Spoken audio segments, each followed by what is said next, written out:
Matter of Otis versus Manzoni. Parties have been sworn in, Judge. You may be seated, sir. Have a seat. Miss Otis, you and Mr. Manzoni have a child together. We're in a relationship, I assume, not married to each other. Lived together for a period of time. According to your complaint, during the time that you lived together, you racked up a substantial credit card debt. And at the time that you separated, it was agreed, according to you, that you would take this substantial credit card debt and slice it in half, each of you assuming half of the debt. Card was in your name? Correct. That was probably your second mistake, so that all the debt would have been yours unless Mr. Manzoni agreed to pay half of it, which he did. He did pay for a while. He paid a substantial portion of it and then stopped. That's right. Mr. Manzoni says, I paid enough. That's pretty much your defense, right? That's correct. When did you separate? Christmas of 2004. 2003, sorry. 1203. Do you have in that pile of material there the credit card bill as of December of 2003? Yes. I'd like to see it. It's 6 credit cards. And they're all in your name? All in my name. Didn't he have any credit cards? No, none. Why Peter didn't you have any credit cards, sir? I never had established credit.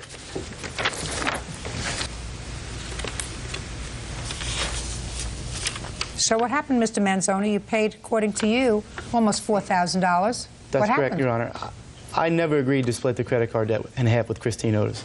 She and I had an agreement that I would pay back the debt that was solely spent for my purchases, things that I needed to get done or things that I come across where I needed some money. How long were you living together? We were living together roughly, give or take, 14 months. Is what you're telling me that you used these credit cards for that 14 months that you were together for separate purposes? We used some of the credit cards for joint things, dinners, foods, things of that nature. And then there was times where Christine used the money solely for herself. And then there was times, very few times, where I used the credit cards for myself. A couple things I needed to get taken care of, then I didn't have credit. Like what? I needed to get a tooth fixed. I needed to pay a parking ticket. So how much were your bills in total, sir? My total bills for the expenses that I accumulated were well under $2,500. Well under? Well under. Your Honor, may I speak for a moment? In a minute. Would you explain to me, Mr. Manzoni, if your bills were well under $2,500, and you just told me that that's what you agreed to pay, things that were specifically for you, and that's what you agreed to give her. So that's what you're telling me? That's correct. Then can you tell me why, in this sworn deposition, you paid her $3,575, substantially more than the $2,500 that you allege that you owed? That's a question, so it requires an answer. The reason why I did that, Your Honor, was because I did know Christine was struggling at the time of our separation. She did need money for the credit cards, and she did not have a stable income at the time. And I felt that it was fair that it would be okay for me to spend $275 a month. I didn't have an exact number in my head, but I had a year time that I was going to pay her money. It just equated to that amount. Does that sound like a lot of double talk to you? Just a little. After you left, Mr. Manzoni, how much support were you sending her? Does she have custody of the child? No, we have no custody matters, Your Honor. We just split the baby. Who does the child live with? It's 50-50. He stays with me 5 nights a week. How much child support do you pay, sir? That's a little misleading, ma'am. I'm just asking you a question. I pay no child support. I have my son 50% of the time. I have him from 5 in the morning till 5 in the afternoon. How many days a week? Monday through Friday. And I have him also Monday night and Tuesday night all day, all night. Okay, so you watch him while she works? That's correct, ma'am. How do you pick him up? I drop him off and pick him up. She works in the we live very close in the downtown area. And what kind of work do you do? I work nights at a restaurant. I'm a waiter. So you've worked it out reasonably? Correct. What kind of work do you do? I am a coffee barista. A what? A coffee barista. I own a little coffee stand downtown San Diego. I never heard of it. A coffee barista? That's right. What does that mean? It means I make coffee. I make coffee too, but I didn't know it was a profession. Coffee barista. Who are you, sir? Your Honor, I'm an attorney, and at the time that they split, a mutual friend asked if I would talk to the two of them. What's your name? Dean Janis. Did you talk to Mr. Janis? I believe yes. You did? Yes. At the time of your separation? Yes. Did you both speak to Mr. Yes. Janis? So at the time you were trying to mediate a resolution? Correct, Your Honor. I was asked to give them my impression of what I thought their legal responsibilities would be. So that each of them knew that you were not representing either one, you were there merely to give advice. Correct. I did not know that, Your Honor. I thought she had sought legal help. Okay, so you thought that this was her attorney? Correct. Oh, perfect. So you're not violating any privilege that he might later claim, right? That's correct. It was the wrong answer, Mr. Manzoni. See, if you had said to me, I thought he was representing me, and you could say, listen, I don't want him to breach any confidence. That's privileged information. All right, change my What? answer. Well, you can't. Too late. All right. Too late. Gotta be quick. All right, next Gotta time. be quick. Next time. You see? And you don't mind him, I assume, relating the conversation that you have because he thought he was your lawyer. That's right. There we go. See how perfect it is, Mr. Janis? Wonderful. People are constantly stepping on their own ties. Judge Judy continues in a moment. You didn't say as soon as you got the dental bill, here's the $750 for the dentist. No, ma'am, I absolutely did say that. Oh, I don't believe that for a second, Mr. Manzoni. At the time, I was Not paying all the for a bills. second. Real cases, real people. Judge Judy. Christine Otis says her ex-boyfriend, Peter Manzoni, owes for half of her credit card bills. Peter says he's paid what he owes. Now, tell me about the conversation that you had. Well, Your Honor, they had several different issues at stake, but the relevant point, I believe, Your Honor, is that during our conversation, he admitted to me that all of the debt on the credit cards was incurred for their joint living expenses, and he indicated to me on the phone with Christine that he was going to pay her for half of that plus any interest that accrued. Your Honor, that conversation never took place, and that doesn't make any kind of sense, what he just said. It makes perfect sense to me, Mr. Manzoni. Well, to me, that's the first time I've ever even heard agreeing upon splitting the debt 50-50. Just a second. It makes perfect sense to me, Mr. Manzoni. That's what she says. You had accrued during the course of the 14 months you were living together when you had no credit card debt in excess of $15,000. Now you're separating and you're trying to work out an amicable resolution because you have a child together and two civilized people decide to speak to an attorney just to talk, if you can't talk between yourselves, to talk to a third party about certain issues so that you can resolve this. And certain of your issues you did resolve very well.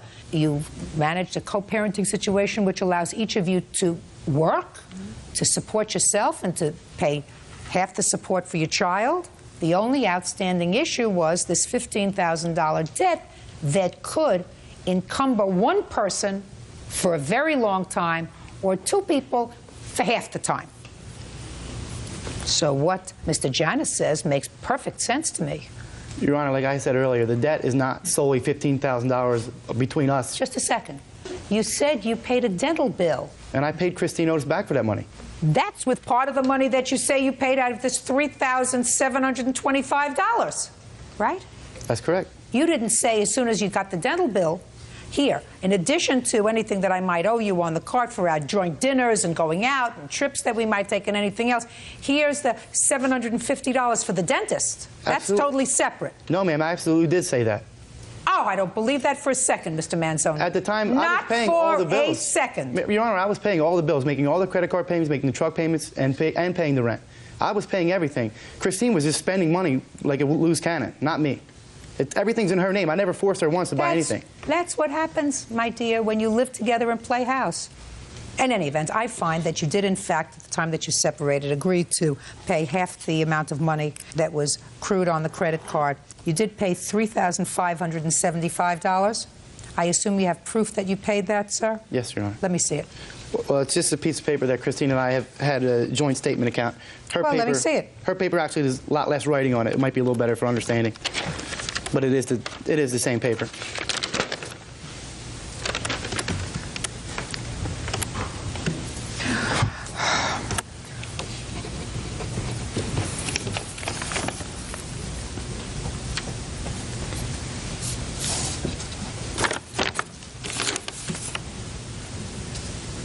Why are you showing me this paper, sir?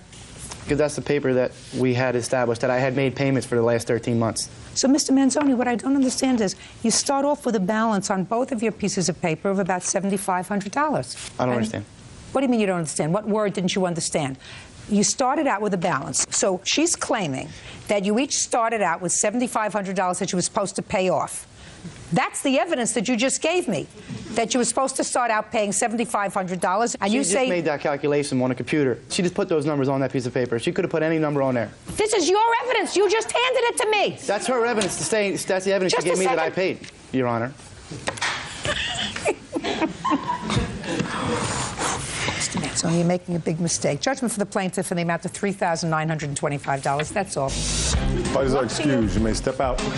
Judge Judy did what she thought was fair. She thinks that I still owe Christine Otis another $3,900 or so. I think it was fair, and you know, I came here to get my money back, and I guess that's what I did. We had never made an arrangement of paying half the debt. That's what I couldn't get across to Judge Judy. He just decided he didn't want to pay anymore, and that was it. We did pay a lot of bills together. Maybe he's not happy that I'm doing so well for myself. And then also just foods, and we also had some medical expenses, things of that nature. I would think that he'd be happy, and I'm not sure. I guess he's not. If I had to pay, I had to pay, that's all. But we don't really have a choice. We have a 2-year-old together, and I just, yeah, we have to see each other every day, so there'll never be an end.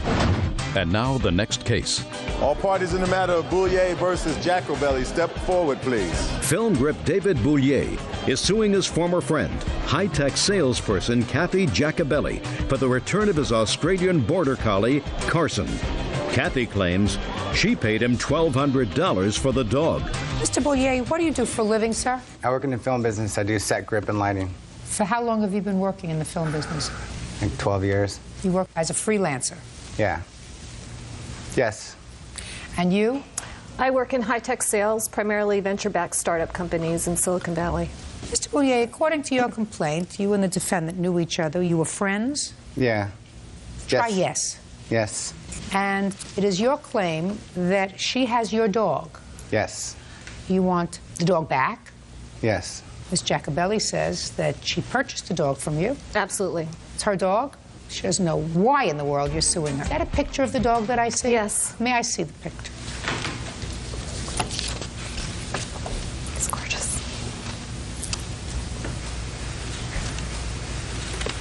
Oh, beautiful dog. What kind of a dog is this? It's an Australian Shepherd Border Collie mix. It's a mixed breed dog. Yeah. Yes.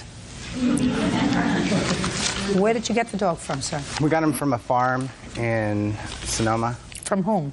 Just from a family that had puppies. When you say we, who is we? Me and my ex-girlfriend. When? About 5 years ago. Under what circumstances did you get the dog? We were looking for a dog just like that, and we just happened to come across a sign when we were going down this country road. What did the sign say? It said puppies for sale. So Yeah. we pulled in there, and out came like 6 of them. And Carson came right up to us, and he said, oh, we'll take them. How much did you pay for him? $100. And Carson is about 5 years old? Yeah. Yes. How did Miss Jacobelli come into possession of Carson? Well, I met Kathy about 1.5 years ago at a bar, and we just became really good friends. And she just fell in love with my dog. And she would have him for, you know, periods of time. And Carson would always go with me. He'd always be with me everywhere I go. I told her, I said, hey, you know, you got my dog so much, you should get me another dog. So she agreed to buy me another dog. And she asked me what kind I wanted, and I told her, and she asked me how much, and I told her. Just a second. When you said, would you buy me another dog, what kind of a dog did you tell Kathy that you wanted? It's a Cavalier King Charles Spaniel. They're very nice little dogs. They look like they're a little smaller than Carson. Yeah. Yes. I'll get it right, sorry. I apologize. So you told her you wanted a Cavalier King Charles. Yeah. Yes. And she said, well, I'm crazy about your dog. You had your own dog at the time, Yes, I have another dog. but you're crazy about Carson. Absolutely. So she wrote you a check so Yes. you could buy this other dog. Yes. How much did she write you a check for? $1,200. Did you cash the check? Yes. Did you buy the Cavalier King Charles? Yes, I did. You did? Do you have a picture? Yes. Sure, I'd like to see it. I have pictures of both dogs here. I don't care about Carson. I have a wonderful picture of Carson. I want to see a picture of your new But dog. I have a puppy picture of him. I want to see a picture of the new dog. Okay. And when did you buy this Cavalier King Charles? About 10 months ago. You still have him? Yes. You like him? Oh, yeah. So why are you here, sir? Because this lady stole my dog. She won't give him back. She's claiming she bought the dog from me. On the What did check, she give, just a second. What did she give you the $1,200 for? to buy this new dog. Is there something wrong with your mind? I mean, are you challenged? Are you mentally challenged? No, I'm not. I mean, are you mentally challenged? No, I'm not. I want to fully understand, sir, what you want me to believe. You want me to believe that she spent a lot of time with your dog, and over a year ago, you let Carson stay with her because she said to you, listen, I love Carson, and I want to keep him with me all the time. And you said to her, well, I want a new dog.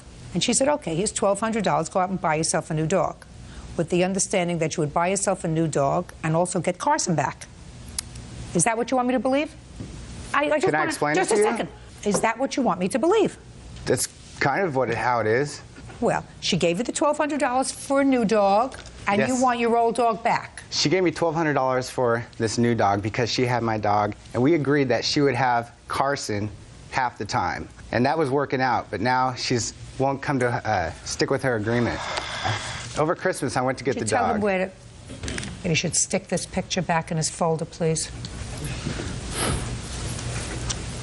Tell him to. What she said. I don't understand why you're siding with a lady who took my dog, who I love very much, and won't even let me see him. Listen, sir. You sold her the dog. I never sold her the dog. Where has the dog lived for the last year? My house and her house. She even went behind my back and got him vaccinated and got a dog license without my consent. Yeah, she did. People can do that. Get over it. I'm not over it. It's my dog. I want my dog. She You're never not bought getting the dog. your dog, She and you're never not bought getting the dog off me. $3,000, which you're suing for. You got $1,200, which is a very, very good profit on the $100 dog that you purchased 5 years ago. The dog is in a very good place, in a very good home. You have your own dog. I hope you love your dog. This dog belongs to her. You see, you didn't have to say a word. Dog doesn't right? belong to her. Goodbye. She never bought the That's dog it. off me. Whatever. Huge. You may step out. Now, this is case number 520 on the calendar in the matter of Williams versus Williams. Parties have been sworn in, Judge. You may be seated. Ladies, have a seat. What's your first name? Sir. Is that what people call you, sir? Yes, ma'am. Okay. Interesting first name. Thank you. Miss Williams, this is your cousin. According to your complaint, you leased an apartment with him, with one other person? With him, yes, ma'am. Just with him? Yes, ma'am. And your agreement was as follows, that you were going to pay the rent and he was going to pay the utilities. Yes, ma'am. The utilities were in your name. He didn't pay the utilities. According to you, he owes you several $100s for the utility bills before he moved out. And in addition, because he didn't pay the utilities, he ruined your credit, so you want him to pay additional damages to you. Sir says that there was never any agreement for him to pay the utilities, and in addition, this has nothing to do with anything other than a family dispute that you have, which caused you at some later time to come to his home, where he had moved with his grandmother, and you came in, you poured bleach, and you ruined his clothing and his shirts and his shoes, and you have some property that belongs to him. When did you sign this lease with your cousin? Ma'am, I have the lease agreement right here. He signed it on the 25th. Actually, he signed it on 6/20/04. Where had you lived before? With my grandmother. Were you working at the time you moved in with your cousin? Yes, ma'am. Who were you working for? ABS Janitorial Services. How much money were you making? $9 an hour. Working 40 hours a week? Yes, ma'am. Your cousin says that you had an agreement that you were supposed to take care of the utilities. No, ma'am. Why in the world would she sign a lease with you? You did sign a lease, didn't you? Yes. And you not have any responsibility to pay any of the bills at all? No, I moved in with her. She said she was going to help me get on my feet. She was about to get a house built, and I was going to move out and get my own apartment. But you signed the lease? Yes. That's for my apartment credit, so I could get my own apartment. I wouldn't have that much hassle. And when did you move out? I got put out. When?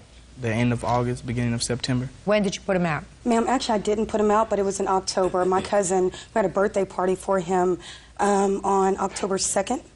He stopped by with his nephew, picked up some things, and that's the last time I saw him. I haven't even spoken to him since all this happened, to be honest with you. Ma'am, actually, she did put me out. She told me, give him my house key, get out, and if you don't have all your stuff out here by Sunday, it's going to be scattered out across the apartments. You lived there for 3 months. Correct. What did you do with all your money? Nothing. I bought my clothes. I bought stuff that I needed. And you didn't give your cousin any money? No, I wasn't supposed to. I didn't ask you whether you say you weren't supposed to. That's what grown-ups do when they have a job, sir. Okay. They take care of their own responsibility. You know, when you were living with your grandmother, were you giving her any money? No. You giving her any money now? No. Are you still working? No, ma'am. Well, did you lose your job? Yes, ma'am. Why? According to my job, I had a lot of calls coming in from her and her friend that they said that they were being rude with them. They used to call my job for unnecessary stuff like, I'm his girlfriend, there's an emergency, and all this other type of thing of that sort. That's what my job was told to me. You got to start taking care of your own responsibilities. You have a girlfriend? Yes, I do. You don't have any children? No, ma'am. Take your girlfriend out? Nope. He was supposed to take care of the utilities? Yes, ma'am, he was. Tell me what you told him when he moved in. Actually, madam, there's a history behind this. Back in 2002, I got out of the military. I'm in the United States Marine Corps. He actually lived with both my sister and I. We were roommates. We rented a house. We stayed there for a year. When our lease was up, we moved into an apartment. I was purchasing a home. Sir was with us the whole time. Yes, I was helping him out. He was my brother. He asked me if he could be my brother. We were raised together. She's my grandmother, too. We moved into this apartment. I was actually working. He was working for me when all this happened with EBS. I got him the job. I was in property management. I was taking him to and from work. The deal was I would pay Was she driving rent. him to and from work? Yes, she did. I would Go ahead. I would pay rent because I made, more money he did. He would pay the utility bills. What utilities? The electric bill, the telephone bill, the cable bill, and also, madam, I got him a cellular phone in my name, which I'm not litigating against today, but those bills, which, totally conclusively didn't really add up too much. I mean, I was paying rent. In total, for the 3 months that he lived with you, yes, ma'am. How much were those bills? The electricity, telephone, the cable bill was $464.80, and the $464? $464 For 3 months? and 80 cents. Yes, ma'am. What kind of cable did you have? Besides the cable bill, someone else, and it wasn't me. I don't know who it was, but they ordered movies or something like that, fights, which I guess cost more money. Did you ever do that? No, ma'am. She ordered those fights. Just a minute. What was the basic cable bill? I think it was like $97 a month or something like that. Is that possible? Yes. It's entirely possible. All right. So that's $300. What else? The telephone is $166.79, and the electric bill was $604.59. What was your rent? $720, but I also paid a wash and dryer, which was $35, and a water bill, which was usually about, I'll say, $30 a month. So you were paying about $780, and he was paying about $350. Yes, ma'am. Sounds fair to me. No, Sir? She also had a roommate that moved in with her. Who was that? That was her friend. My lover. But Just a second. Go ahead. Well, if that's the case, then this doesn't look so fair. She did not live there, but she was there a lot. Sir had his own room. She was in my room. They shared rooms. Well, I mean, that's my space. They moved in. They said that they were going to split the bills, and whenever they we did did that. not. She did. No, don't interrupt Yes, him. ma'am. He's speaking now. Go ahead. She moved in, as soon as we moved to the apartment, she said, well, we're going to split the bills, and we're going to take care of this and that and the other, because she was getting a house built. I was going to sign my name on the lease for 3 months. Now that she's not going to be able to get her house, I guess that's why she's upset. This is what I don't understand. She was building a house, which means that she had to have a certain credit rating. According to what I read, these bills were in her name. Correct. And it doesn't sound logical to me that she would avoid paying these bills purposely, not pay these bills, unless she thought, I'm speaking, unless she thought someone else was taking care of those bills and risk her credit being put in the sewer when she was paying the rent, going to pay for a mortgage on a house, right? Correct. So what you tell me about your lack of any sort of financial obligation for your own living expenses or for part of them doesn't make sense, sir. She was helping me out. Doesn't make sense, my dear. Now, you want to tell me about the bleached clothes? Judge Judy continues in a moment. I says, I'm going to call the police. And she said, oh, hell no, you're not going to call the police. And she shoved me up against the wall with the bat and asked me if I wanted some of it. Oh, Nana, please stop it. Real cases, real people. Judge Judy. Tony Williams says her cousin, Sir Williams, lived with her for free for 3 months. She is suing for $5,000 worth of household bills. Madam, I have never bleached his clothes. As far as a clock, radio, and the stereo, my mother gave me that for my 30th birthday. There came a time when you went to your grandmother's house. Yes, ma'am. You were angry with him. I was. You were angry with him because he didn't pay these bills? Yes, ma'am. Was there any other reason? No, I was mad at him because my credit was in the toilet. I got all these telephone calls. They were turning off my electricity. So you went to the house and you were angry. What did you do when you got there? I talked to my Nana, and I was upset. I was crying. I mean, I was very frustrated. She told me she didn't believe me. She told me that I was mad at her because of some girl between my sister. I have no idea. I started talking to my Uncle Robert, his dad. My Uncle Robert told me the same thing. I said, I have the paperwork right here. What do you think that your cousin was angry about? About some girl? No, we, that night when I got off work and I came home, she was upset. She was sitting on the couch talking about something about me and my cousin was at this other girl's house and waiting on my other cousin to come in. She said she called, she talked to my cousin, he told her I would sleep on the couch. She said not even 5 minutes later after that, her sister called, Wanika called, and said the girl was just talking crazy to her, and she was wondering why I didn't stick up for her, why I didn't defend her. I said, well, I would sleep on the couch. I didn't know anything about that. You mean okay. Let me see if I can translate this. Doesn't even make sense. Your cousin was angry because she had heard that someone was saying bad things about her and you didn't defend her? To her sister. Whatever. Yeah. Somebody was saying bad things and you weren't defending her. And your excuse for not defending her, despite the fact that she had been so good to you, was that you were sleeping on the couch. Correct. Now you got it?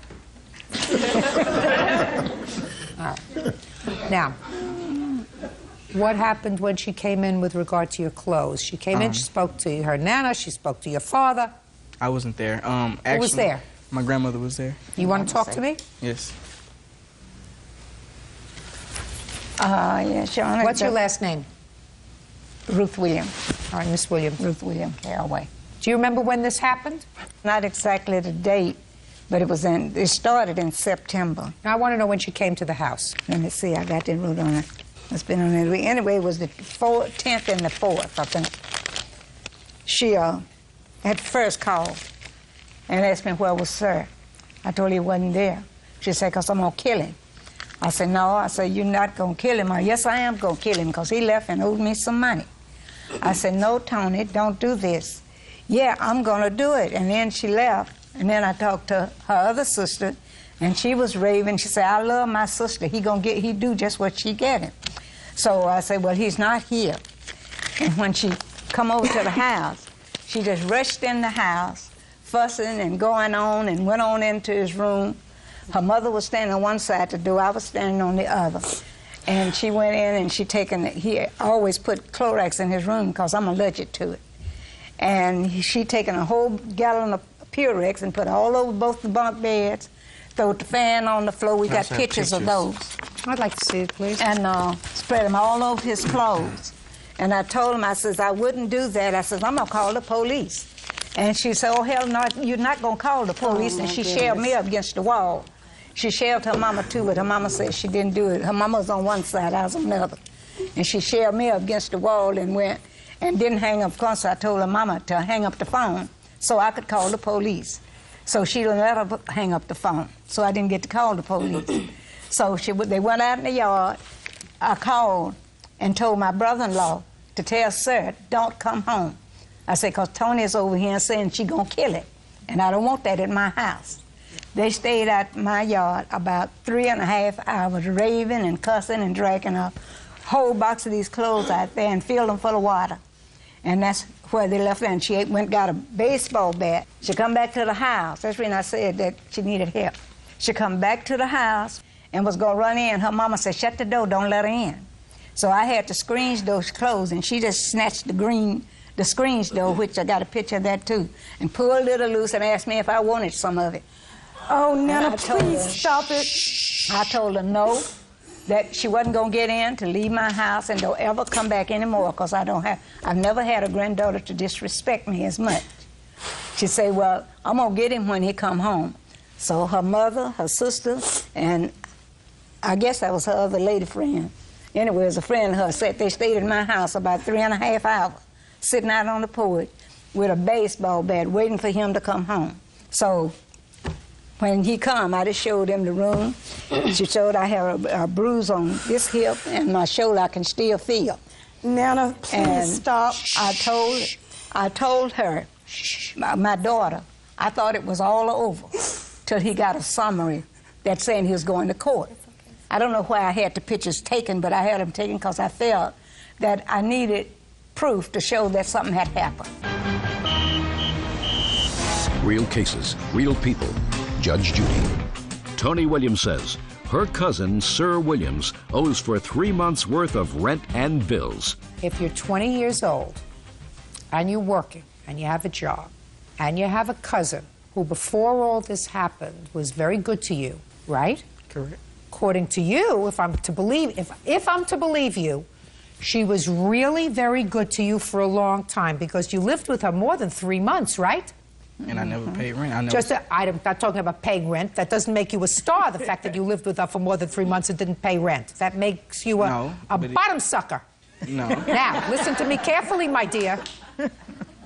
She says that you lived with her before. I never paid rent. I never was supposed to. I understand you didn't pay rent. She said you lived with her before, which means she was good to you. Correct. So why is she suing me then? After I'm finished with him, have a big boy discussion with him. Maybe he'll get it from you. Maybe he'll get it from you. You have to explain to me, sir, why someone who has had a history of being nothing but nice to you, let you live with her, supported you, got you a job, all of a sudden would turn on you like that. You have to explain that to me. It doesn't make sense. There's no explanation for that. I don't know why she did that. Are you still in the military? No, ma'am, I'm not. You didn't have a psychiatric discharge, did you? No, ma'am, I didn't. Not crazy. She bleached my clothes. No, ma'am, I did She not. busted Just a into the second. house. Miss Williams. Miss Williams, listen, look at me. Yes, ma'am. Angry. You were, I believe, your grandmother. You went to the house, you and a friend, and you were absolutely beside yourself for whatever reason. So I believed you bleached his clothes. I did not, madam. Show them pictures. Yeah, you probably did. I'm sorry. Probably did.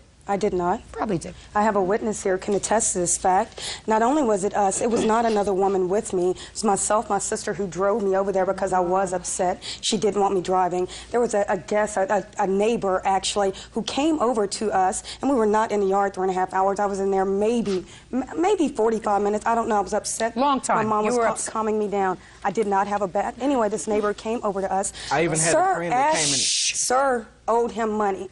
I'm guessing. That's what he told us. My sister can attest to this. I did not bleach his clothes. I didn't even steal my radio that he stole from me, that my mother gave me on my 30th birthday. And as far as those pictures, to be honest with you, I think maybe they staged that. I love my grandmother to death. Now, you have no clue as to how much you've hurt me today. You have no idea. And to say that I hit you, I would never intend to yell and scream at my mother, too. I wasn't even raised that way. Just a second. So you're not saying that she hit you? She shoved me. Shoved you? Yeah, up against the wall like that. Miss Williams, I believe that you are owed a certain amount of money. I believe that your cousin agreed to pay for the utilities. No, I did not. Don't interrupt me! Listen to me. I may be wrong. This may be one of the few times since 1947 that I have been wrong. I'm willing to live with it, because if you did not agree to pay some share of the living expenses, I'm prepared to be comfortable in the fact that you should have. So I find that there was an agreement, and if I'm wrong, I'm prepared to live with it. Do you understand, sir? Sir? Do you understand that, sir? I don't think I should have paid anything. You wouldn't. Listen to me. Don't speak to him. Yes, ma'am. Don't speak to him. Because if that was the case, why would all the other times when I stayed with her, I wasn't obligated to pay any rent? Why all of a sudden now her bills get outrageous? Now she wants Because me to now, pay. sir, you are a big boy. And you signed the lease. And you owe her $1,070. Also, the lease says that I was an occupant. She was the leaseholder. And you've got a big fresh mouth, so I'm dismissing your counterclaim. That's all. Step out. Parties are excused. You may step out. Lawson, parties have been sworn in, Judge. You may be seated. Folks, have a seat, please. Miss Wages, it is your claim that Mr. Lawson, who used to be a friend of yours, assaulted you when you were out camping with him and with some of his friends. Mr. Lawson says that you absolutely were not assaulted. What happened is you got into sort of a scuffle and you fell and had a seizure. Is that right, sir? Yes. How do you know him? I met him through a friend of my cousin's. Were you dating him? No. But you decided to go camping with a group? Right. And where were you going camping? Carlsbad State Beach. You have to keep your voice up. I'm old. I'm sorry, it's the Carlsbad State Beach. How many people were going? Well, Justin and I, we went together. This is Justin? That's correct. Okay. It was approximately 2 families, maybe 5 people each family, maybe like 12, 13 people. Okay, now tell me about this episode that you had.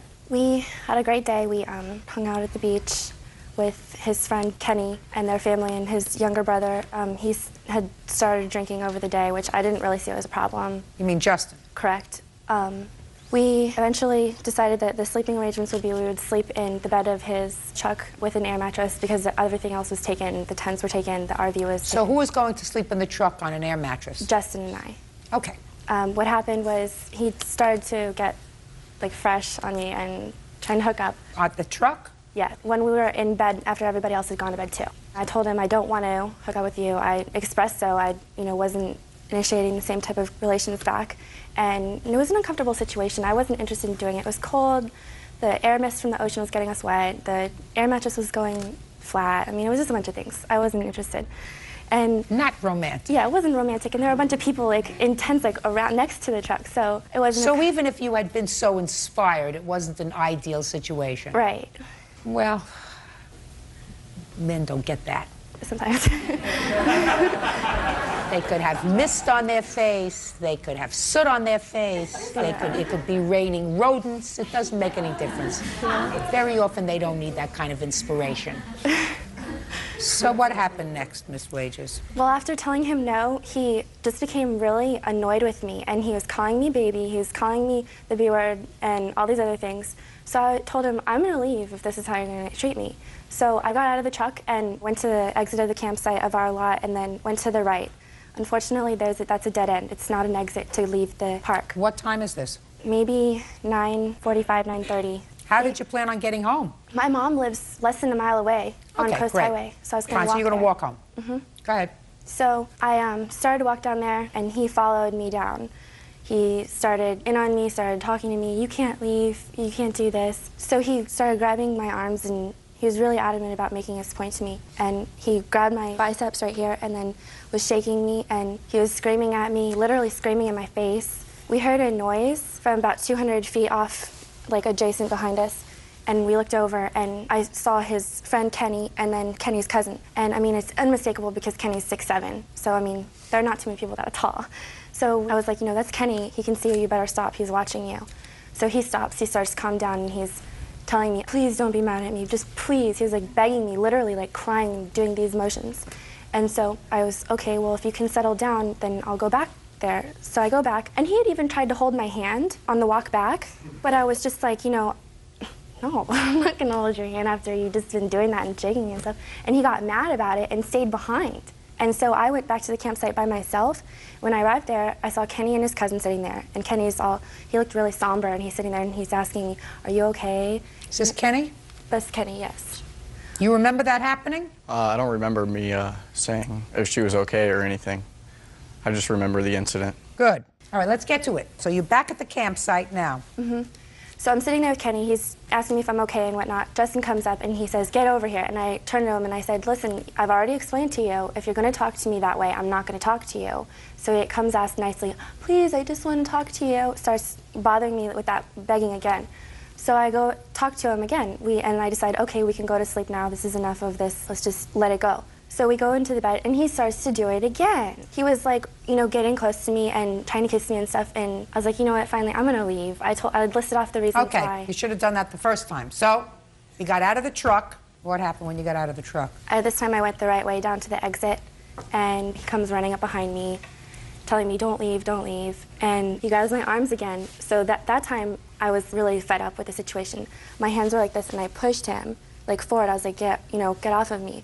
And I started walking away, and he really couldn't handle the fact that I was walking away. Well, you called him a name also.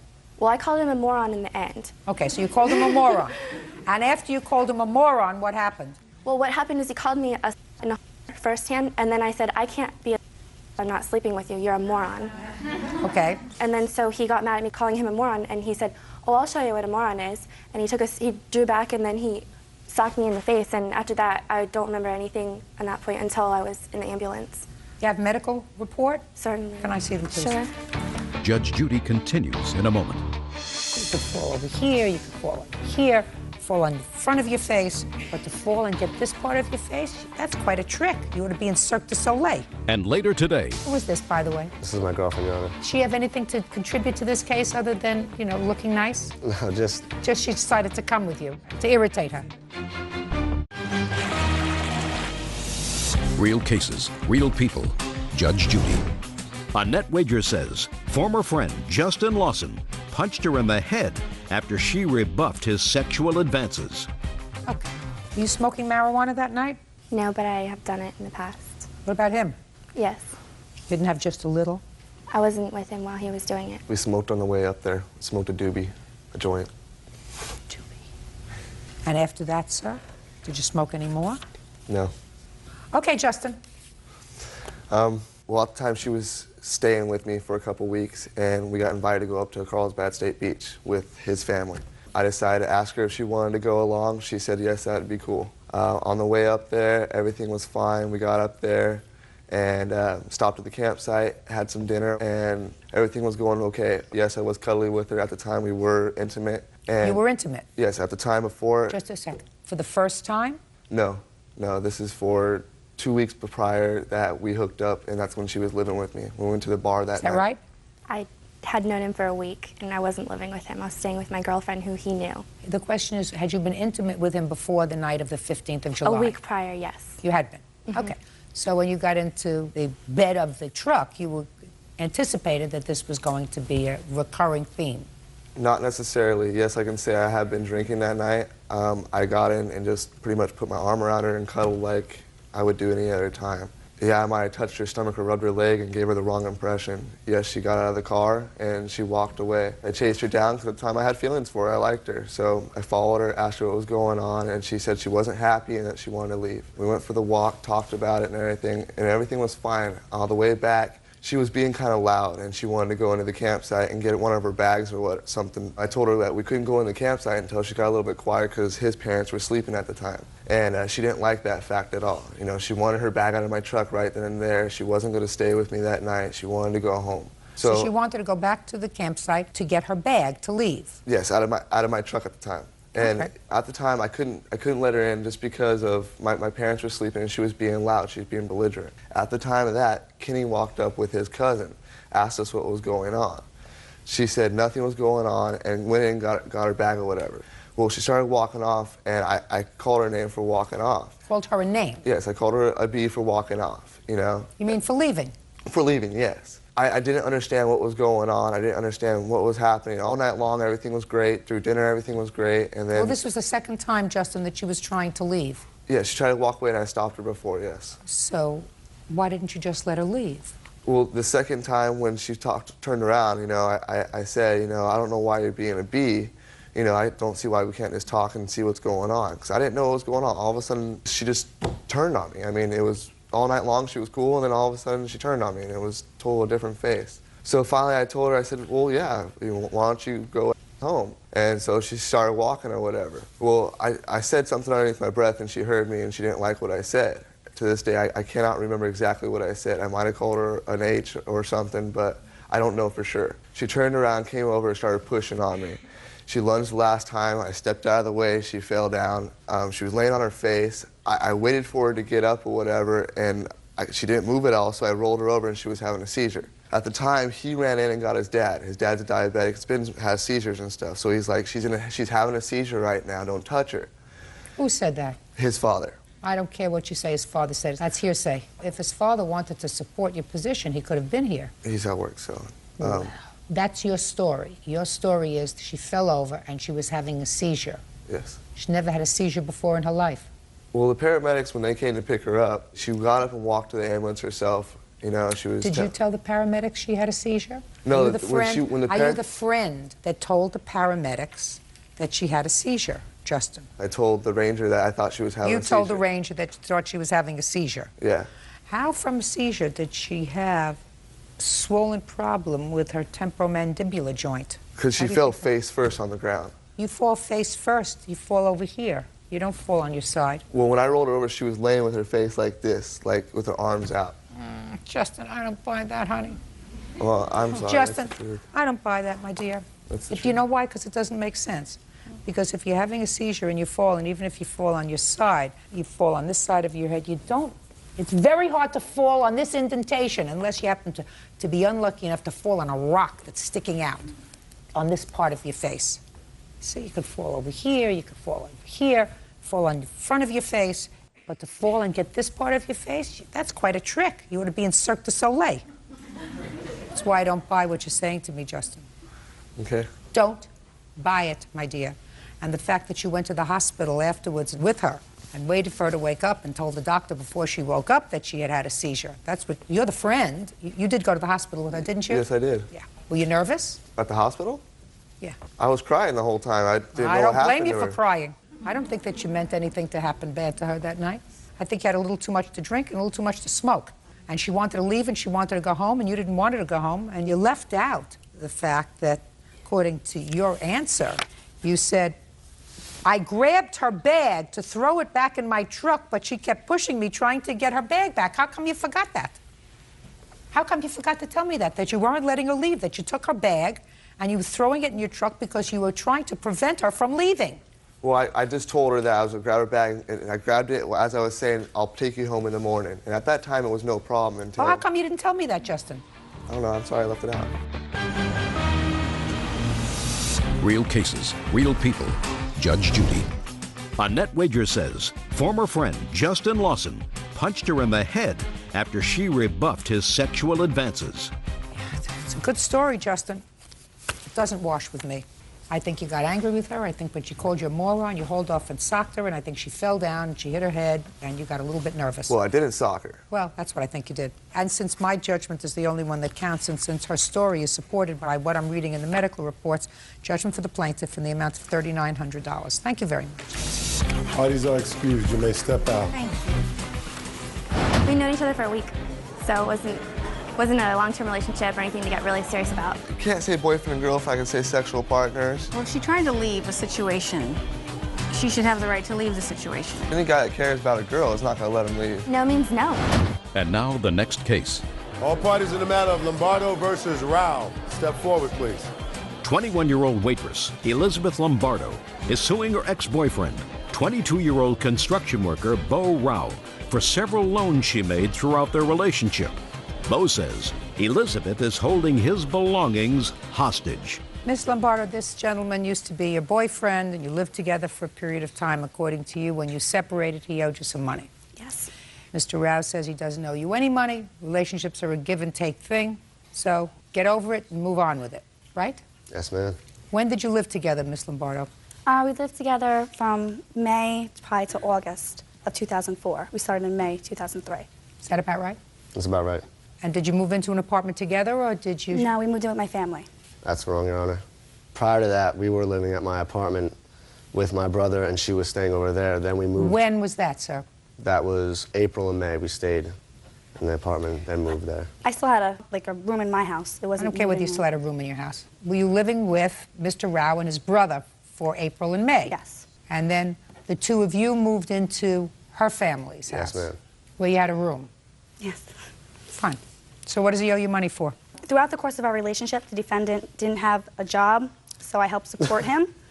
Okay. From a dental bill, his car windshield was smashed, dentist, car you said payments, dentist municipal twice. court payments. Your Honor, I had a job.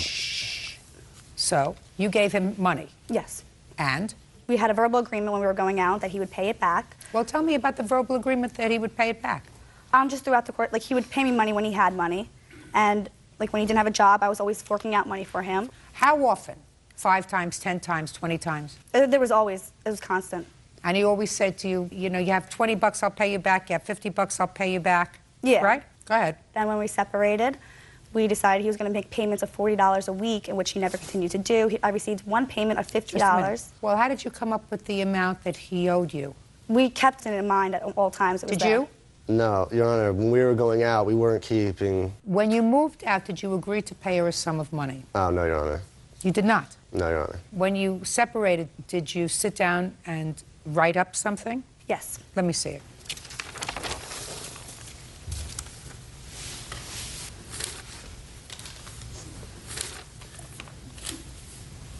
Did you sign this IOU? No, Your Honor. And for us to sign each other's name on something was pretty common. I could show you receipts with my signing for her debit card, or her signing for my debit card. It was nothing. You didn't sign this? No, Your Honor. Fine.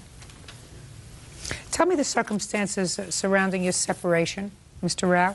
The relationship just got ridiculous. She was constantly lying. Everything that would come up would be a lie about something. I couldn't live at her house anymore. And I only actually left for the weekend after a fight, and when I came back, all my stuff was at my parents' house, and she said that I had to be out. So she moved your stuff out? She moved it with no notice of anything, so Okay. that she wanted me out. I'm ready to hear the rest. 30 seconds or less, Ms. Lombardo. When he moved out, when he wanted his bed, his stuff was there, that's when well, you don't believe that he signed the paper. Well, just And a minute. So if what you're telling me, you told me he couldn't take his things unless he signed the paper? Mm-hmm. Then even if he signed it, it's worthless. He had this agreement with me. Let me explain something to you. He didn't. What you're saying is that during the course of your year and some months relationship, if you gave him 20 bucks, if you gave him $50, whatever it was, he said to you, when I get it, I'll pay you back. And that's what people do when they live together and they're not married. Don't worry, honey, I'll pay you back. That's not a loan. When two people play house and not commit to a relationship as we know it and get married, courts aren't interested in going over $20 here, $5 here, $15 there, $100 for the dentist, $12 for this. Courts aren't interested in doing that. We got other things to do. Mm-hmm. So it's been my suggestion, if you watch carefully, if I've always said, keep your finances separate. Mm-hmm. So I think you have to put a real period and say, it's over. I'm fine. How with old that. are you? 21. 21? Perfect. You didn't waste a lot of your time. You didn't waste the best years. You didn't waste the flowing years. Who is this, by the way? This is my girlfriend, Your Honor. She have anything to contribute to this case other than, you know, looking nice? No, just she decided to come with you to she's irritate her. seen the craziness. To irritate her. Yeah. Well, probably not the best idea to bring her. Who is this? This is my friend. So he brought a girlfriend, you brought a friend. Move on. He did. You should. Have a happy life. Case dismissed. That's all. Parties are excused. Case number 365 on the calendar in the matter of Pontupo versus Montanez.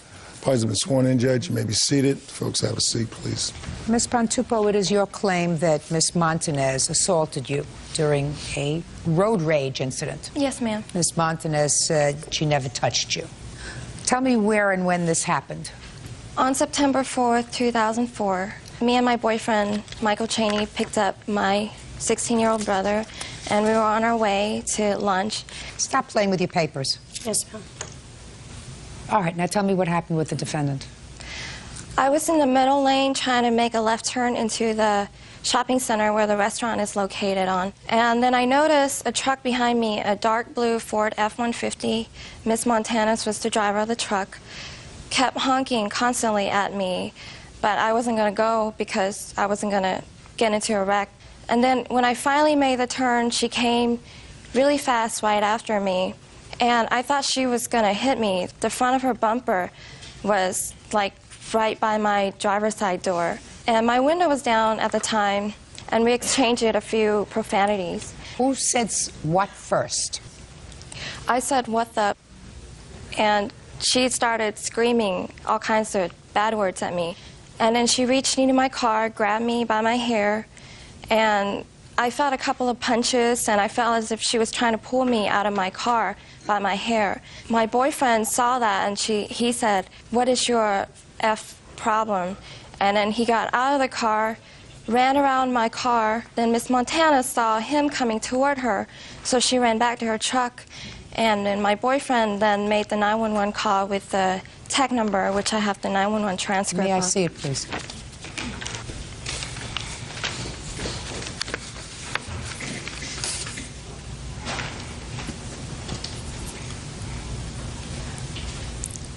Okay. Now, after she got back into the car, what did she do? She parked on the front of the coin laundry and took out her laundry basket as if nothing happened and was going to start doing her laundry. And I was really shocked at the time. And then my boyfriend got back in the car, and then I can see the other two passengers in her truck, which is that lady and a man in the late 20s or early 30s in her passenger seat. I can see them trying to motion her back in the truck like it's not safe to be here anymore. And then they drove off, and I was so mad after I realized what happened to me. I start following them into the parking lot. And after I followed them to a quarter mile, my boyfriend is still on the 911 call at this time. He told me, he said, "It's okay, it's okay." Okay, I got it. Now, did you seek medical treatment at any time for your injuries? Yes. Do you have a doctor's report? No, I couldn't get in touch with him. Okay. Tell me the way you felt.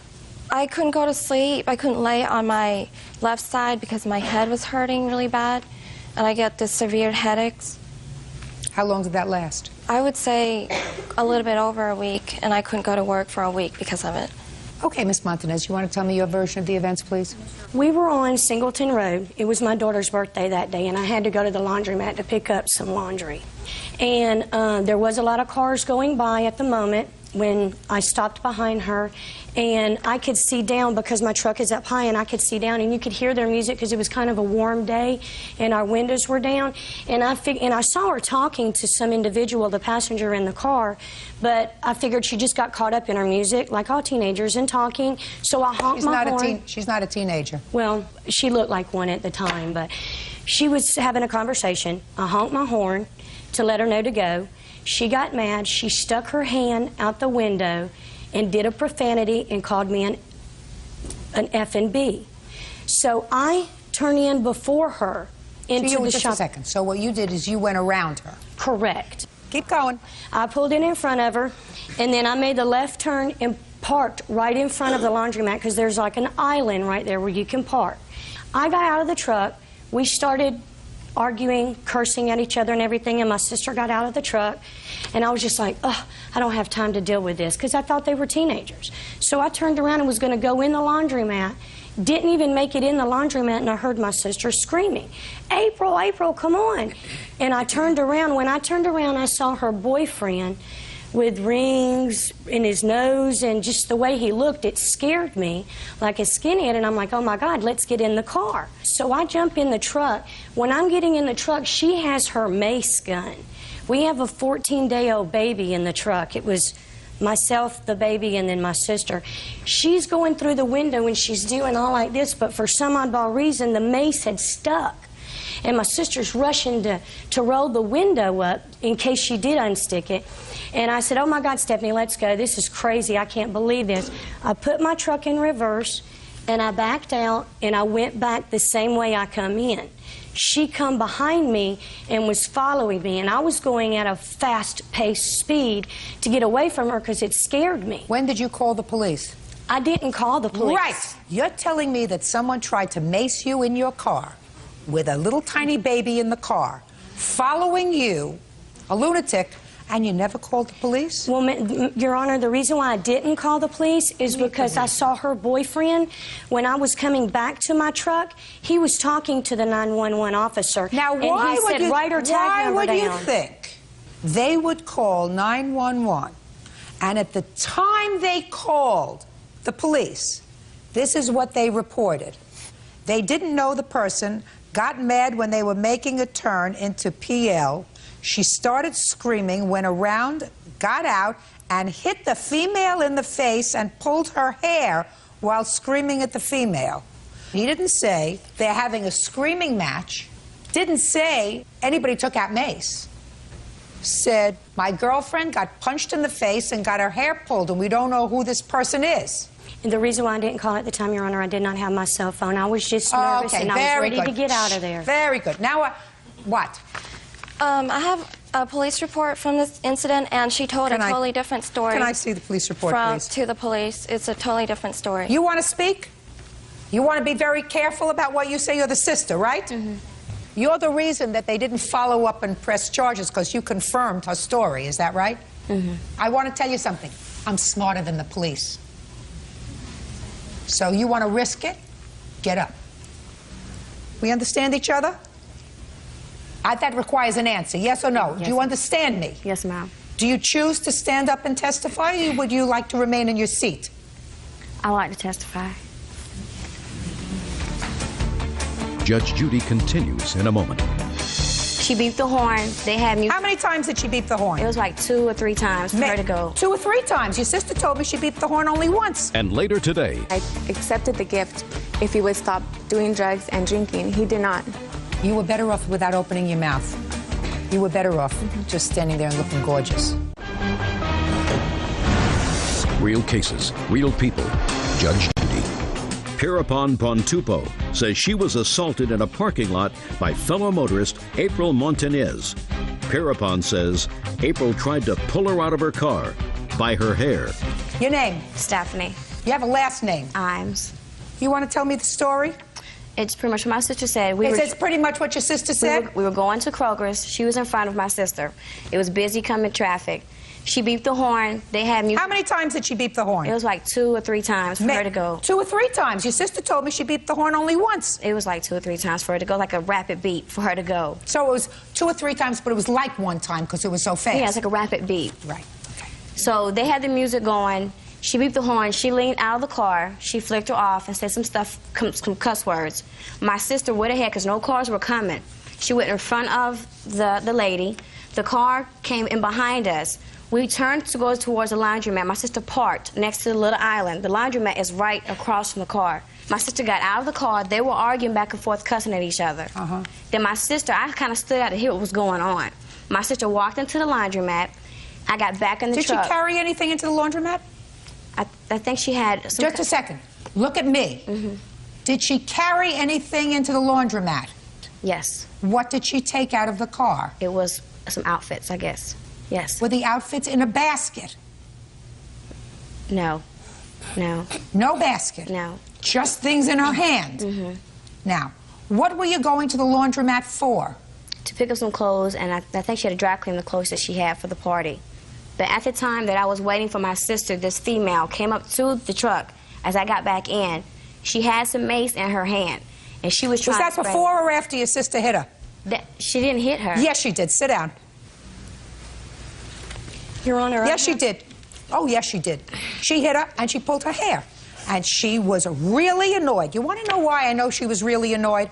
Because she had a 2-week-old baby in the car, and instead of sitting there waiting for traffic to move, she sped up around and went around a car that was waiting to make a left turn and pulled out in front of her. That's something that someone does who has no judgment. And they only do it when they're annoyed. No, ma'am. I didn't. I didn't ask you anything. I listened to you. You know, there's an old expression. If it doesn't make sense, it's usually not true. If it walks like a duck and quacks like a duck, it's a duck. Because we've all drivers have been in the same situation that you were in. Sometimes you're behind somebody, and for some reason, they don't make a turn when they're supposed to. The arrow is green. They're waiting, they're talking, they're involved in the phone, they're listening, they're daydreaming, and you're looking and you're saying, that's the only shade of green there's going to be, right? Why isn't this person going? If you have a short fuse, you'll honk the horn a few times, and if that's not successful, you'll peel out, which is what you did. You peeled out with a baby in the car, went around her in order to make a left turn because you thought that there was a clear enough avenue of traffic so that you could make the turn. I believe everything that she says. You had a bad hair day. No, ma'am, I did. Oh, yeah, you did. Yeah, you did. Your sister got you back into the... Listen to me. And your sister got you back into the car because you both saw the boyfriend on the phone with the police. That's what you just told me. A moment ago, you said, I didn't have to call the police because I knew they were calling the police. And if you knew they were calling the police, then you stay there and wait for the police. You don't take off. What you just told me was, I didn't call the police because of this mace, thinking fast, because he was calling the police. And if somebody is calling the police, and if you are a victim of a crime, You remain there with the doors locked, windows up. You don't get out to go and take your clothes into the dry cleaners. Because none of this took place, Your Honor. We just argued.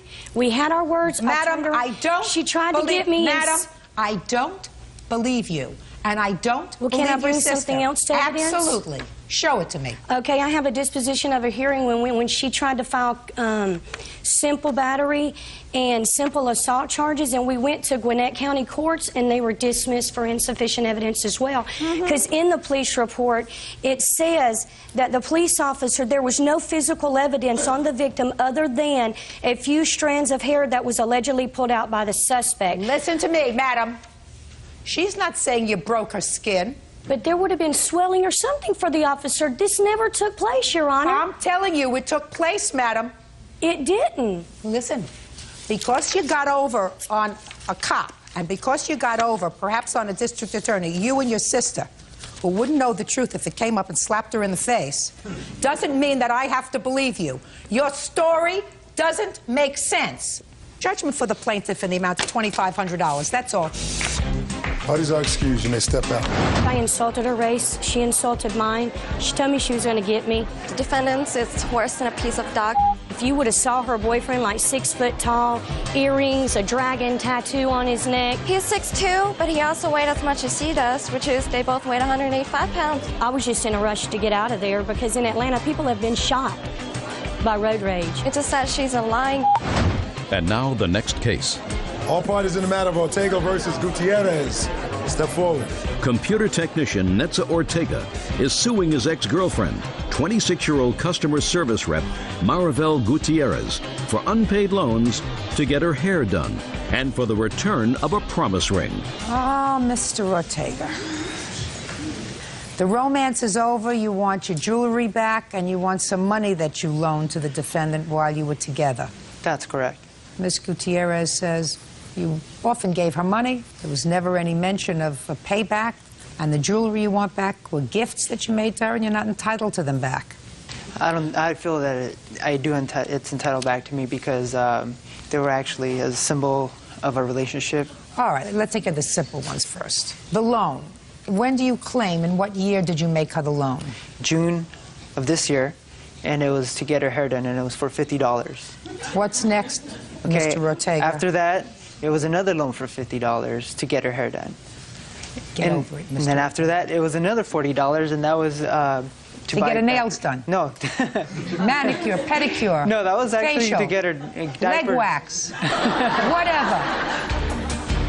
Judge Judy continues in a moment. Let's get to the jewelry. Okay, the jewelry was given to her in April. Did she go shopping with you for the jewelry? No. You went by yourself? I went by myself. And you went to a store and you picked out what kind of jewelry? A promise ring. It was a butterfly made of diamonds. And what else? And then a month later, after I paid off the ring, I got her a matching pendant that went with it. How much did you pay for all this? About $325 total. $325. Yes. So we're not exactly talking the Hope Diamond here. No. Is that right? Mr. Ortega? Yes. Is this your first girlfriend? No, it's not. How many girlfriends have you had? I've had about 4. Did you buy them gifts? I bought them gifts. And then you broke up with them? Yes. Did they give you back the gifts? No, because I didn't ask them for those because they weren't actual agreements. The promise ring was an agreement that we would stay in a monogamous relationship. And now that it's over, I deserve that I should get it back. Wait 1 second. Miss Judy? Just 1 second. When you gave her the ring, what did you say to her? I said, this is a promise that we would stay in this relationship. You made her a promise? Yes. That's nice.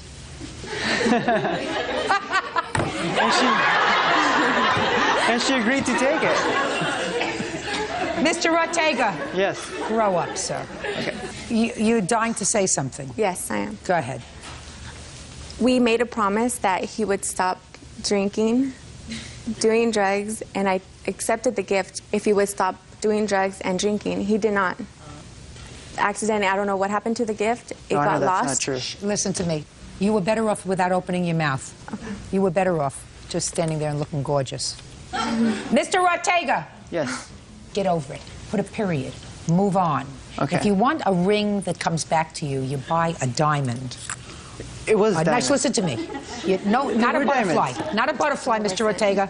You buy a single diamond and you have it set in a very nice setting, and then you say, I want you to marry me. I did. Listen to me. I'm speaking. At one point, though, I did. I'm speaking. Okay. Will you marry me? This is an engagement ring. We weren't not engaged. a promise ring. I don't care if you were engaged or not. Listen, I've gotten engaged without a ring, too. Once or twice. Okay. A ring, the solitaire, Mr. Ortega, not a butterfly. Actually, it was a princess cut. Bye, Mr. Ortega. It's number 269 on the calendar in the matter of Dubois versus Clevenger. Parties have been sworn in, Judge. You may be seated. Folks, have a seat, please. All right, I'm a little confused, so I have to try to clarify a few issues in my own mind. Ms. Dubois, the defendant is the former wife of your current boyfriend. Mm-hmm. And you were living with your boyfriend. Is this boyfriend? Mark. In a home that was previously the marital home. Is that right? Miss Clevenger filed an application for a protective order on behalf of herself and her daughter after an alleged incident involving you and her teenage daughter. That was filed in what month and year? September 2002. Now, Miss Clevenger was in fact given a protective order for 12 months? 12 months. And when was that protective order signed? September 25th, 2002. That order excluded you from the house? When the children were there. When the children were there. It excluded you when the daughter was there. Sometime later, you went to court to try to have the protective order vacated. Dismissed, yeah. When was that? I'm not sure, maybe a month or two later. 7 months later, ma'am. I thought, according to the papers that I read, it was in March of 2003. Yes, ma'am. Okay. So in March of 2003, you went to court to try to have the protective order vacated. Yeah. At that time, the judge told you, you can't have it vacated. You have to wait until it's over, which is another 4 or 5 months, whatever it is. While you were both in court outside near the clerk's office, there was an incident, according to you, involving Mr. and Mrs. Clevenger, but you claim that she filed a violation petition against you, claiming that you had, in fact, threatened her. Were you arrested? I was. And you were taken into custody. Ultimately, that charge was dismissed. Now, am I correct that what you are suing for is not the original protective order, but suing for the false charge that you claim that the defendant made with regard to the violation of the order of protection? Actually, both. Well, you can't file for both. So that's what I have to explain to you right from the get-go. A judge has granted her an order of protection. I do not look behind that to see whether or not the judge made a mistake or not. I'm not an appeals court for a judge.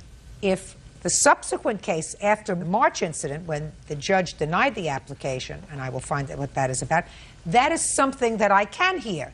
Now, Ms. Clevenger has a counterclaim. Your counterclaim says that because she filed the petition to vacate the order of protection, you had to get a lawyer. Then you had to go back to court with regard to this second case, and you had to miss a lot of days' work because of all of this order of protection stuff. And that's what you're suing for. It's nonsense. You initiated the protective order. You don't get paid for that. Do you understand? Yes. Okay. I mean, I don't know what else there is. You have no claim for anything else. I wrote down there for strangling my daughter. My daughter's been in intense therapy. Heroin was shot into her. Listen to me. Okay. You didn't say anything about heroin in your case here. You say that your daughter was held down and strangled by the plaintiff.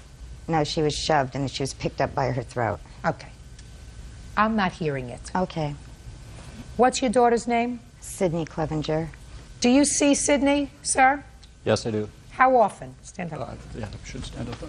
How often? Pretty much every weekend. Okay. She comes to your home? Yes. Does she have any contact with the plaintiff? No, by order.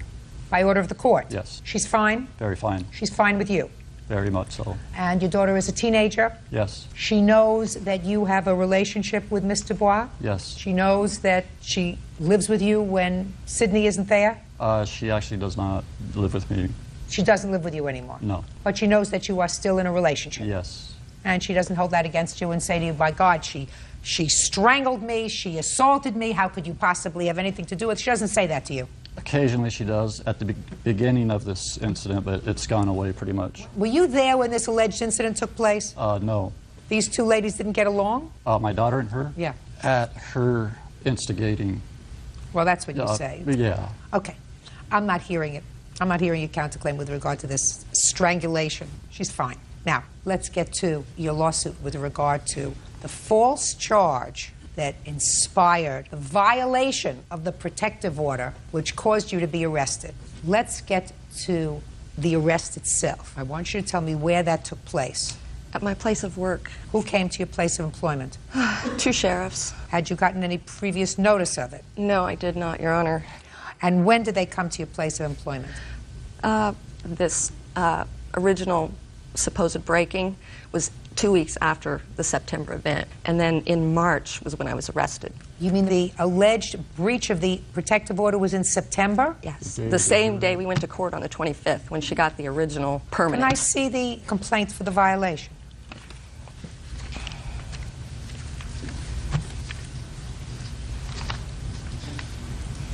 Ms. Clevenger, the date you went to court on the petition for a protective order, you claimed that after you left court, she violated the order. Yeah, it's all right here. You claimed that she violated the order. They both violated it in the clerk's office. Did you have a protective order against him? There's been one against him. Was it ongoing at that time? Yes, it was. Okay. So you filed against both of them?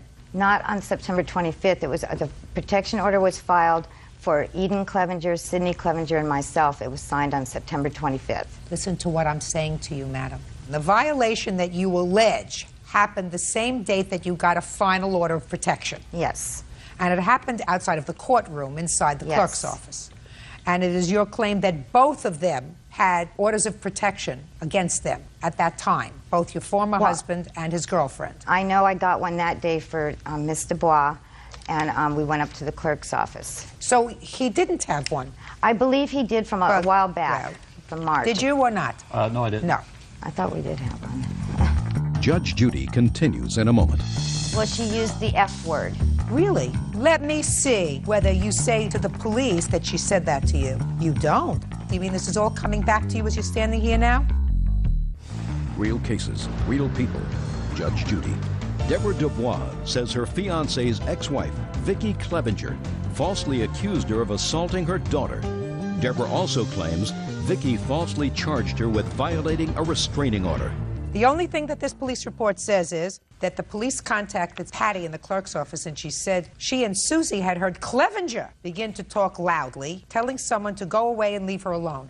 So it's clear that nobody in the clerk's office, based upon the police report, could verify anything except that you were talking loudly. This was in September. Does anybody know why they did not come to arrest this lady until March? I do. Why? Because the address that was placed on the police report was my old address when she knew full well I lived with Mark. So the summons got delivered to the house, and I never received it. The post office returned it. And then, since I didn't go to court, they issued a bench warrant, I guess, and picked me up when they figured out where I was. Between September, when you filed this, on September 25th, and March, did you have any other contact with the plaintiff? No. So it's clear that the plaintiff was not doing anything to bother you between September and March. Is that right? She bothered me in the clerk's office that day. Did you hear what I said? I want you to pay attention to what I said. Yes. Between September and March, September, October, November, December, January, February, March, she doesn't have anything to do with you. She's not in the house when your daughter is there. So why didn't you withdraw this complaint that you had made? I had no idea that they forwarded it to the prosecutor's office, and the only address on the police report is the 35528 where she was living at. I never gave a wrong address. I've never known where she's lived. Yes, you did. You knew she lived, just a second. Yeah, and it's on the police report. 355. You knew she lived with your former husband. It's on the front of the police report, the address. I gave the detective. Okay.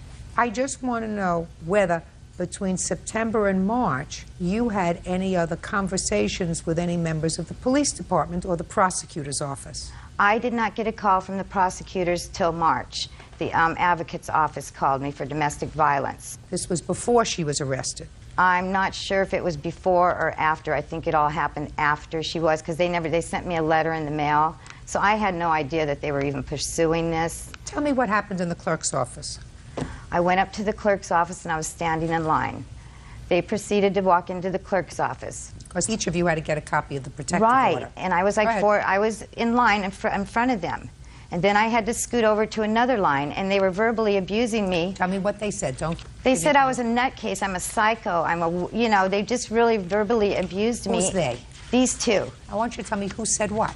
Mark Clevenger and Deborah Dubois were standing in line humiliating me. That's a conclusion. I want you to tell me what he said.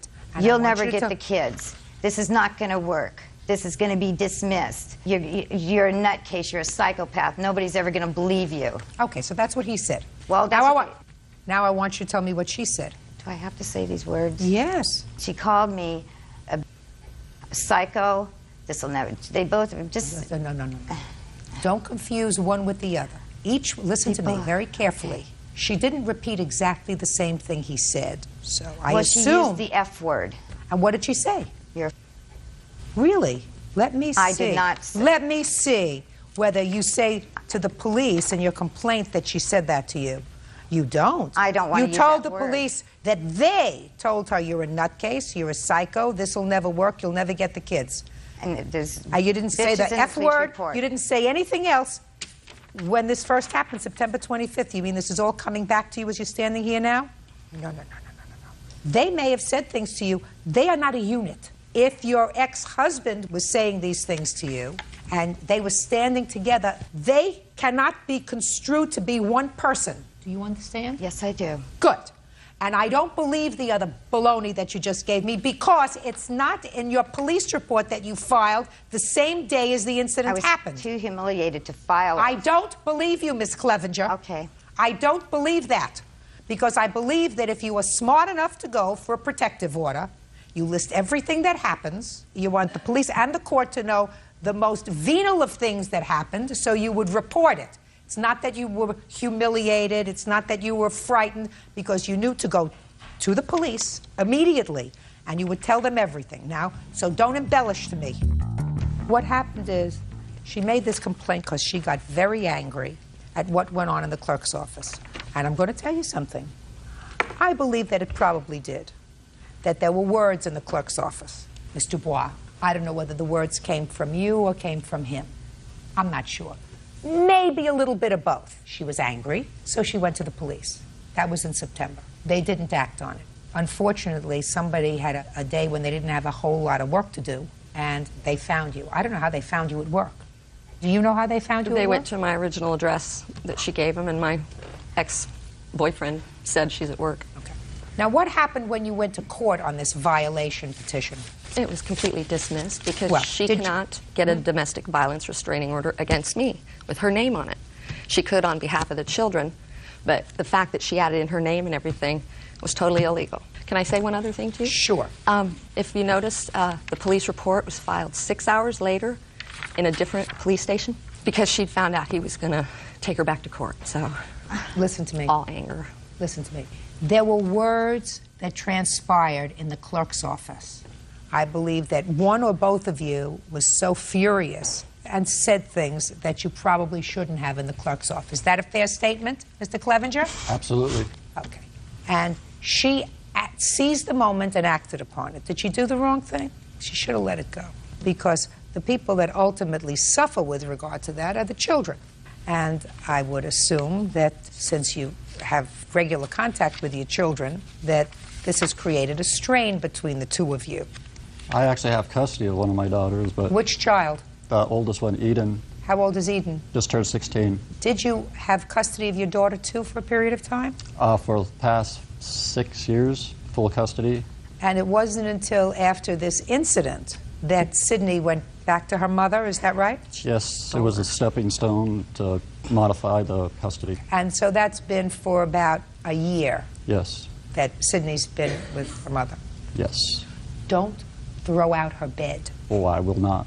It's already made. What? 1997, Mark and I resided together till 2002. We shared full custody with each other. I moved out of the house October 2000. Then he moved all these people in the house and then moved her in. Madam. He didn't have custody. We shared custody. I lived with him. We were a unit. Is your older child living with him on a full-time basis? Yes. And your younger daughter... Shh. Listen to me very carefully. And your younger daughter, immediately preceding September of 2002. I don't care if it was for an hour or for a week or for a month. She lived with her father. We shared the kids equally. I don't believe that. Do you have an order? Yeah, I'd like to see the order. Immediately prior to September of 2002. Yeah, I had them prior. Let me. The order that was set in 97, but we got back together for 6 years. Did you hear what I said? I said immediately prior to September of 2002. I don't care if it's a week or a month. Let me see the order where you share 50-50 custody. I was living in the house. We both had 50-50. I moved out. You are not living in the house in July of 2002, right? I moved out October 1st, 2001. You're not paying attention.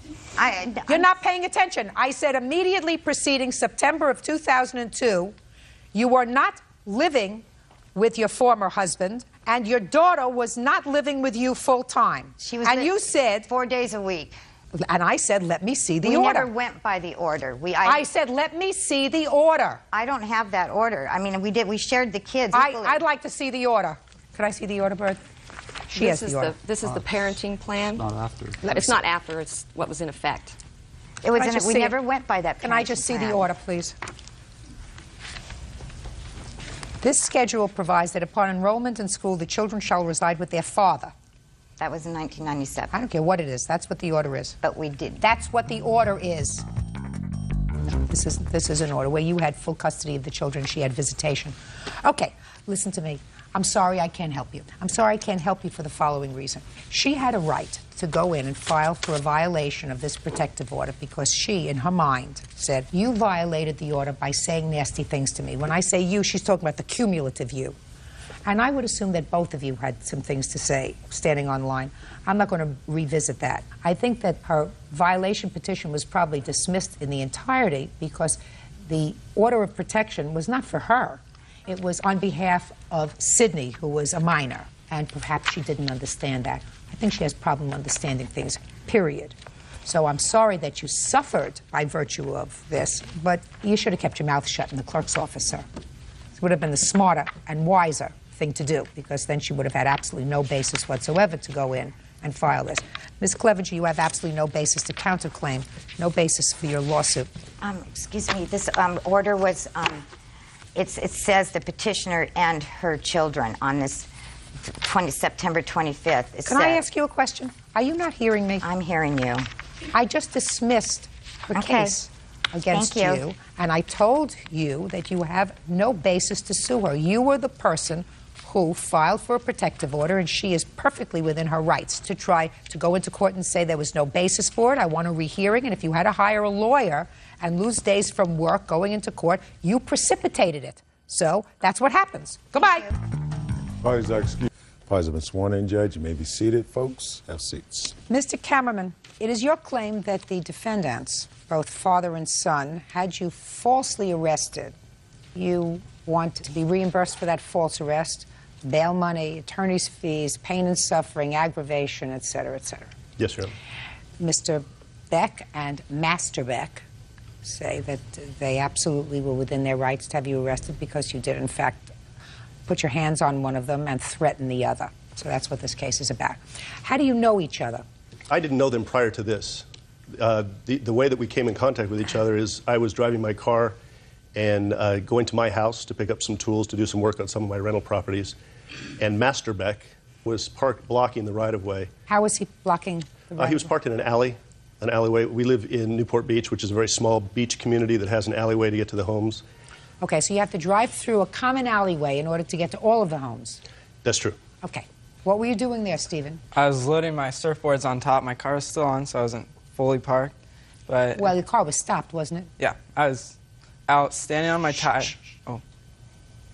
When I want a whole story, I'll ask you. Okay. Other than that, if you can answer me just the questions, 1 or 2 words will be enough.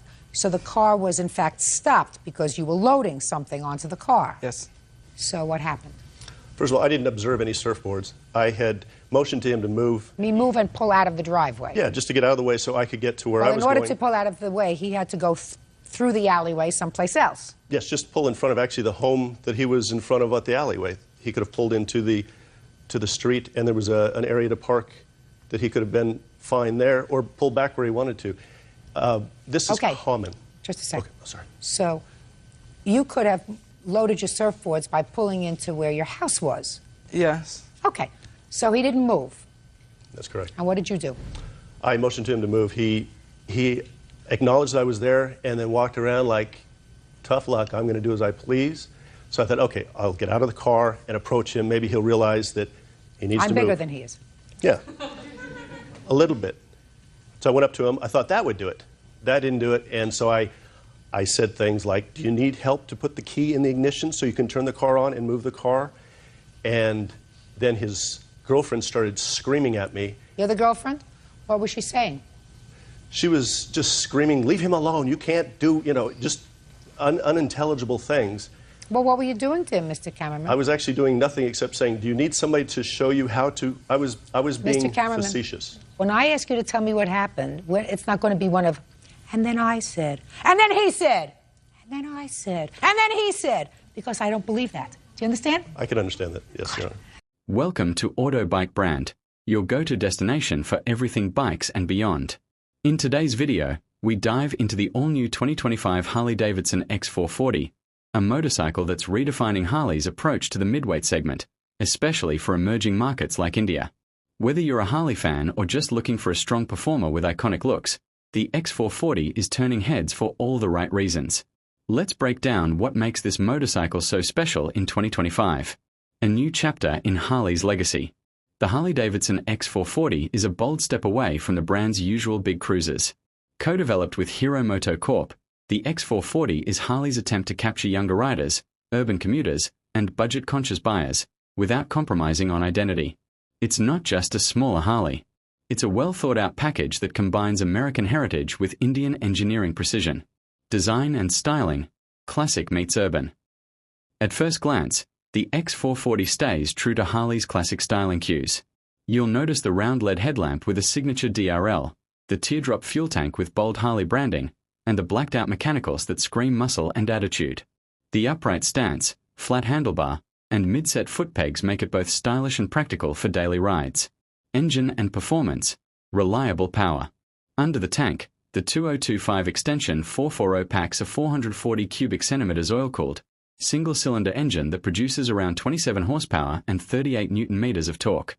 It's tuned more for strong low-end and mid-range power, making city rides fun and highway cruises comfortable. The 6-speed gearbox shifts smoothly, and the slipper clutch adds a premium touch in this price segment. Ride quality and handling, built for the streets. One of the strongest points of the X440 is its ride quality. The trellis frame, combined with 43mm upside-down front forks and gas-charged rear twin shocks, offers impressive stability. Whether you're navigating tight traffic or riding on open roads, the X440 feels planted and confident. The wide tires and dual-channel ABS ensure solid grip and safe braking. Features and tech, modern essentials. Harley hasn't skipped on modern features. The X440 comes with a Bluetooth-enabled digital console, navigation support, call alerts, and ride analytics. It also includes LED lighting all around and premium switchgear. These features make it very competitive against rivals like the Honda CB350 and Royal Enfield Hunter 350. Price and variance, value for money. In 2025, the Harley-Davidson X440 is available in 3 variants, with pricing starting around 2.50 Indian rupees lakh ex showroom. For what it offers, brand value, solid build, and balanced performance, it's a strong contender in the under 500cc segment. Harley has made this bike accessible without diluting its brand essence. Final verdict: a Harley for the next generation. The 2025 Harley-Davidson X440 isn't just a smaller Harley. It's a smartly engineered motorcycle for modern riders who want iconic design, strong performance, and everyday usability. For those who've always dreamed of owning a Harley but were held back by size or price, the X440 might be the perfect entry point. Thanks for watching Auto Bike Brand. If you enjoy